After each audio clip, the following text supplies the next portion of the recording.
ہمارا جو کلمہ ہے، جو ہم کلمہ پڑھتے ہیں لا الہ الا اللہ محمد الرسول اللہ، اس کا جو آغاز ہوتا ہے وہ لا سے ہوتا ہے۔ کلمے کا آغاز کس سے ہوتا ہے؟ لا سے۔ اشہد لا الہ الا اللہ دوسرا کلمہ ہے، اس میں بھی پہلی بات یہی ہے کہ میں گواہی دیتا ہوں کہ اللہ کے سوا کوئی معبود نہیں۔ تو ہمارا جو دین ہے، دین کا آغاز یا دین کی بنیاد وہ اس لا سے ہے۔ اور اس لا کا مطلب کیا ہے کہ اسلام میں انسان اس وقت داخل ہوتا ہے جب اللہ کے علاوہ تمام معبودوں کی نفی کر دے، اس کے بغیر وہ مسلمان نہیں ہو سکتا۔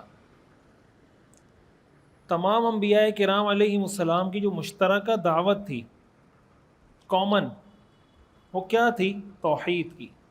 توحید کا مطلب ہوتا ہے ایک اللہ کو معبود ماننا۔ دو چیزیں الگ الگ ہیں، ایک ہوتا ہے اللہ کو معبود ماننا، ایک ہے اللہ ہی کو معبود ماننا۔ یہ دو باتیں الگ الگ ہیں۔ مکہ کے جو مشرک تھے نا، وہ ایسا نہیں ہے کہ وہ اللہ کو مانتے نہیں تھے۔ قرآن کریم میں جگہ جگہ اللہ تعالیٰ نے اس بات کا ذکر کیا ہے کہ آپ ان سے سوال کریں کہ آسمان کو کس نے پیدا کیا، تو یہ کہیں گے اللہ نے۔ آپ ان سے پوچھیں زمین کو کس نے پیدا کیا، تو یہ کہیں گے اللہ نے۔ قرآن میں آتا ہے کہ جب سمندر میں کہیں ان کی کشتی بھنور میں پھنس جاتی تھی تو اللہ کو پکارتے تھے، ہر مشکل میں وہ اللہ کو یاد کرتے تھے۔ لیکن ان کا مسئلہ یہ تھا کہ وہ اللہ کے علاوہ بھی لوگوں کی عبادت، چیزوں کی عبادت کرتے تھے، بتوں کی عبادت کرتے تھے۔ کسی نے اپنا کوئی بت بنایا ہوا تھا، کسی نے کوئی بت بنایا ہوا تھا، اس کی عبادت کرتے تھے۔ حضور علیہ الصلاۃ والسلام کو انہوں نے پیشکش بھی کی تھی کہ ایسا کرتے ہیں کہ آپ ہمارے ساتھ کمپرومائز کر لیں، کچھ عرصہ، ایک مہینہ ہم آپ کے رب کی عبادت کریں گے، ایک مہینہ آپ ہمارے رب کی عبادت کر لیا کریں، بیچ کا راستہ نکال لیں۔ یہ جو آپ کہتے ہیں نا کہ تمہارے جو معبود ہیں یہ کچھ نہیں کر سکتے، نہ نفع پہنچا سکتے ہیں، نہ نقصان پہنچا سکتے ہیں، کچھ نہیں کر سکتے، اپنے لیے بھی کسی اختیار کے مالک نہیں ہیں، تو یہ آپ ہمارے جو معبودوں کو برا بھلا کہتے ہیں، یہ کہنا آپ چھوڑ دیں۔ بس آپ یہ کریں کہ ہم آپ کے معبود کی عبادت کریں گے، آپ ہمارے معبودوں کی عبادت کریں۔ تو اس پر قرآن کریم کی آیات نازل ہوئی جو سورۃ الکافرون ہے۔ قل یا ایھا الکافرون لا اعبد ما تعبدون ولا انتم عابدون ما اعبد ولا انا عابد ما عبدتم ولا انتم عابدون ما اعبد۔ اے پیغمبر آپ ان سے کہہ دیجئے یا ایھا الکافرون، اے کافروں۔ یہ قرآن میں واحد تعبیر ہے اس انداز سے کہ ڈائریکٹ کافروں کو اس طرح کہہ کر یا ایھا الکافرون مخاطب کیا گیا ہے۔ قل یا ایھا الکافرون، آپ کہہ دیجئے اے کافرو، لا اعبد ما تعبدون، میں ان بتوں کی عبادت نہیں کرتا جن کی تم عبادت کرتے ہو، ولا انتم عابدون ما اعبد، نہیں تم اس خدا کی عبادت کرتے ہو جس خدا کی میں عبادت کرتا ہوں۔ علماء نے لکھا ہے کہ وہ تو خدا کی عبادت کرتے تھے، وہ جو مکہ کے مشرک تھے وہ اللہ کی عبادت کرتے تھے، ایسا نہیں ہے کہ اللہ کی عبادت نہیں کرتے تھے۔ قرآن نے اس لیے ان کو کہا کہ تم میرے معبود کی عبادت نہیں کرتے کہ جو اللہ کی عبادت بھی کرے اور اللہ کے ساتھ ساتھ کسی اور کی عبادت بھی کرے، اس کا مطلب وہ اللہ کی عبادت نہیں کر رہا۔ قرآن کریم میں آتا ہے،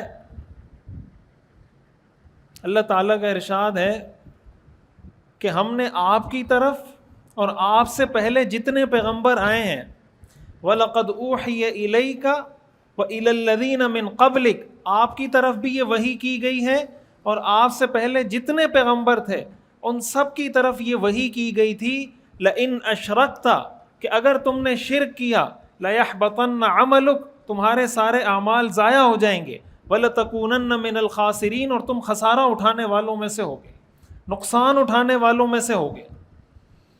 تمام انبیاء کو یہ بات کہی گئی ہے۔ اس لیے ہمارا جو کلمہ ہے، ہمارا جو دین ہے، اس کا آغاز ہی اسی چیز سے ہوتا ہے۔